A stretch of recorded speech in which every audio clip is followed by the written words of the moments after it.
Estamos acá con un periodista muy reconocido, un amigo, Alejandro Colucci. Bueno, contanos, ¿de dónde naciste, Alejandro? ¿Cómo es tu infancia acá en la ciudad de Santa Fe? Vinculado también a un rubro familiar que es la heladería. Sí. Bueno, contanos cómo arranca tu vida o tus familiares, cómo vienen recalan acá en Santa Fe. Yo acá donde estamos ahora, Sí. vivo desde el año 72. Ajá. Lo que pasa es que yo tenía 6 años, mi viejo tenía heladerías, mi mamá era la mujer de mi papá. Sí. Yo viví 6 meses en la heladería, después me fui con mi abuelo, después mi abuelo murió, tuvo un divorcio turbulento, porque había sido expulsado de Hungría por el régimen comunista. Le dieron 8 días para salir, pero bueno, una historia media que define en la heladería en ese entonces, allá en Hungría, lo único que podía mantener y hacer frío el helado era la salmuera. ¿Qué pasa? Con los bombardeos y todo, no había electricidad en Budapest.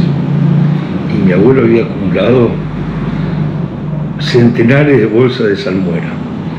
Y en vez de venderla a 5 pesos, te doy un ejemplo ahora, la vendía a 500 pesos. Ajá. Porque era lo único que podía mantener, la comida, para no se te pudiera. Entonces se vino con una buena plata. Creo que mi viejo vino solo, porque mi viejo con 16, 17 años, año 48. Me acuerdo que mi viejo me decía que cuando llegó a Santa Fe, se escapaba por ahí para ver si la gente comía con cuchillo y tenedor. Ajá. Y recala en Inmaculada, con los Reutemann. Y después nos vamos a vivir en una calle preciosa de tierra, Pasaje Rodríguez 5551, calle de tierra, bien baldío, ¿viste? Estamos hablando de Facundo Subiría, no sé. Barrio Los Hornos sería más o menos. Sí, no sé, cerca de. Porque yo fui el Escalante, pero iba caminando por atrás con mi hermana. Sí, Barrio Escalante sería hoy. Sí, y cruzamos la parte de atrás del Abaco, que estaba en la vía del ferrocarril. Hay estación de servicio ahora ahí. Y bajábamos y estaba la plaza y la escuela. Y lo más traumático, lo primer gran trauma de mi vida fue cuando me trajeron al centro. A los 6 años, no, 5 años y pico. Te juro que yo lloraba. La vida del barrio tranquila. Claro, el barrio era, Daniel Serpa, la Bibi, Marcela, Don Ramos que manejaba la línea 4, un metegol una cuadra y media para jugar con los grandes, no valía remolino. Claro. No había colectivos. Uno se tiraba a la zanja, viste, que estaban agua, por eso a mí me decían patito, porque me gustaba el agua. Y de golpe venirme acá. Yo me acuerdo que a los pocos días cumplía y yo lloraba, no quería salir. Y lo único que podía hacer era ir a la Plaza San Martín a ver si podía jugar algo de fútbol. Y la Plaza San Martín, el césped era así. Y encima había un placero que te sacaba corriendo. Y en eso me cruzo con unos amigos de acá enfrente, unos chiquilines como yo, y yo mirando, ¿viste? Y ellos mirándome de frente. Pues yo no me animaba a cruzar porque, si bien el tránsito era 100.000 veces menor que ahora, esto era cemento, para mí cemento era. Y bueno, y ahí sí se formó lo llamamos Cataucuá, Catamarca, Urquiza y 4 de enero. Y terminamos siendo como 40 amigos que hasta aún hoy nos encontramos. Así que mi papá es hijo de italiano, porque como la Segunda Guerra Mundial era muy volátil las fronteras era por sangre. Termina la Segunda Guerra Mundial y era por geografía. Entonces mi papá era italiano húngaro y yo sería húngaro y argentino. Soy la primera generación de Coluccis en Argentina, ítalo-húngaro, cosa que nunca supe hablar. Y lo único que me acuerdo es de Puskás, que mi papá me hablaba de Puskás, el gran jugador húngaro. Bueno, y después viene tu adolescencia, juventud, ya en el centro de Santa Fe. Sí, sí. ¿La secundaria dónde la hiciste? En el comercial, acá a la vuelta. Escuela de comercio. Y la primaria hice en la vieja escuela Sarmiento, que era chiquitita, la que estaba frente a la Plaza San Martín. Mucha gente transitó en esa escuela. De este lado, sí. Muchos recuerdos de toda la gente que vive por la zona hizo la escuela de Sarmiento. Lo que pasa es que era una escuela muy inclusiva. Claro. Era una escuela que iban, nosotros éramos, al ser hijo de heladero, una heladería, había 4 heladerías en la ciudad y te estafaban. Claro. Te estafaban. En serio, hasta yo me reía de cuando era grande lo que cobraba mi viejo. Pero estaba, por ejemplo, el Pibito Monzón, había de todo. Me acuerdo a las 4 de la tarde nos daban un tazón de leche y una factura. Yo tenía una taza roja de plástico. Y vos veías que todos tomábamos la leche por igual y todos nos gustaba la factura por igual. Lo que te impresionaba era que el Mosquito Monzón daba 3 veces la vuelta porque era su única comida en el día. Claro. Año... Es como la copa de leche, sería eso. Claro, era la copa de leche. La copa de leche, sí. Al lado del campanal, abajo, para los que se acuerdan, había una especie de uvas, ¿cómo se llama? Parrales, sí, claro, era una escuela, un edificio viejo, el baño era viejo, un baño chiquitito así. Y ahí empecé, digamos, haciendo discursos de 3º o 4º grado, como dar la bienvenida a la bandera, o presentar a la directora. Miedo escénico, cero. Cero en la escuela.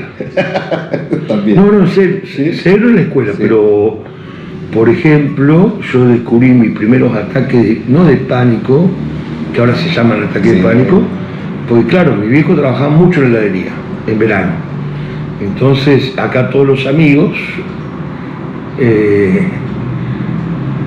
nos llevaban a hacer la colonia Gimnasia de Grima, acá el 4 de enero. Íbamos caminando, ahí cruzábamos Molete 9, Sabaté Durán, ya no existe, por eso lo nombro. Sí, está bien. Y íbamos a Gimnasia de Grima. Y yo era nadador, yo hice todos los deportes ahí, pero era muy malo. En básquet era muy malo, por ejemplo, se hacían los torneos internos, ¿no? Y me echaron los 3 partidos, me echaron por 5 faltas. Entonces van a dar el premio al jugador que más faltas cometió, que era... ¿Cómo soy yo? Calor, en la otra falta. No, flaco. Pará, no sé. Cortaba. Bueno, pero nadador sí me gustaba mucho. Y en los torneos, ataque pánico. Me tiraba y hacía como que si tenía un dolor y salía llorando. El otro me escondía en el baño. Te bloqueaba. Sí, pero cuando era la locución no. Ajá. Yo hice locución desde los 8 o 9 años. La primera locución fue un 17 de agosto. 17 de agosto. Del año 74. ¿Qué fecha? ¿Qué memoria? Sí, tengo una memoria. ¿Y a dónde fue esa locución? En la escuela Sarmiento, la vieja escuela Sarmiento. Ahí fue. Bueno, jugué vóley, jugué fútbol, jugué mucho en las inferiores de Colón. Y después mi adolescencia fue turbulenta, sí, salía con chicas, yo iba a primer año, mi novia tenía 17. Claro. También es cierto, estuvo muy marcado por la creatividad que uno tenía a partir de lo prohibido, ¿viste? Yo creo que lo prohibido saca a relucir la creatividad para evitar aquello que era prohibido. Pero acá enfrente se explotó una bomba, una chica en la heladería la desaparecieron. Eran tiempos violentos. Sí, eran tiempos, pero previo a la dictadura también. Sí, a mí me ponía muy mal ver autos pasando con gente con armas. Porque estaba la democracia, pero estaba la AAA. Claro, exactamente. Todavía no había llegado golpe, por pero ejemplo, ya operaba. Yo iba a la tarde a la escuela, ¿no? A la Sarmiento. Sí. Y por ahí te decían, bueno, paro, o pasó esto, y claro, mis viejos laburaban, y no había teléfono. Entonces, bueno, tengan cuidado cuando vuelven, ojo con los cazabobos. Los cazabobos eran que te decían que iba a haber billetes puestos por los montoneros, que si vos lo levantabas explotaba una bomba. Claro. Y después, por ejemplo, todo lo que era el centro, la heladería de mi viejo estaba acá 5 o 6 cuadras, Sí. y la de mi abuelo estaba en la peatonal. Vos pasabas por las sedes policiales, las seccionales de policía o las jefaturas, y ves todos neumáticos así instalados para que vos tengas que, ¿entendés?, con el auto ir despacito. Y como mi viejo nunca se quiso nacionalizar, el miedo que teníamos es que él no tenía documento. Claro, que lo deportaran. No, que lo metieran preso por no tener, no lo podían deportar porque estaba expulsado de allá. Claro. Y a mí lo que me salvaba es que los canes, la jefatura, que ahora es el Ministerio de Seguridad, y la seccional primera iban siempre a buscar helado. De arriba. No, obviamente. Pizza de Su Majestad y helado de la Coluce. Que era Su Majestad era una pizzería muy rica enfrente de lo que era el mercado. Porque antes de la Plaza Soldado estaba el mercado. Entonces, ¿de atrás o del frente? No, de frente, en la galería más chica, llamada Galería Roma o Galería Central. Galería Central. Era la más chica, era un costadito ahí. Sí. Y al lado. Había un bodegón ahí en esa galería. Había un bajito. Sí, pero era medio turbio ese bar. Era muy turbio de noche ese bar. Y en la planta alta. Claro, sí. Y como es, entonces a mí cada vez que me metían preso por averiguación de antecedentes o esas boludeces, te metían preso con 14 o 15 años. Yo trabajaba en la heladería de los 9 años con mis hermanos. Entonces por ahí salíamos 9, 10 de la noche a trabajar en la caja, aprender o trabajar haciendo helado, que es una de las cosas más maravillosas que me tocó hacer. ¿Alguien de tu familia siguió el rubro de heladería? Mi hermano hasta hace 12 años, hasta que se cansó. Se cansó de los robos, de la baja rentabilidad. Él salvó la heladería, si se quiere, ante todas las catástrofes económicas. Y se cansó y puso el negocio que tiene hoy acá al lado, ¿no? Cambió de rubro. Sí. Después de 200 años. Pero era entendible, ¿viste? Llegó un momento que era, qué sé yo, a mi hermana le habían apuntado con un revólver, ahí 2 veces le habían... Gatillado. Claro. Aparte estaba la heladería, acá vivían mis viejos y él tenía que defender que no se metieran, que es una cosa muy... Acá habían tirado una bomba por mi labor periodística. Entonces, y después estaban las minitas, y estaba el comercial, colegio de varones, un colegio sin igual, y bueno, qué sé yo.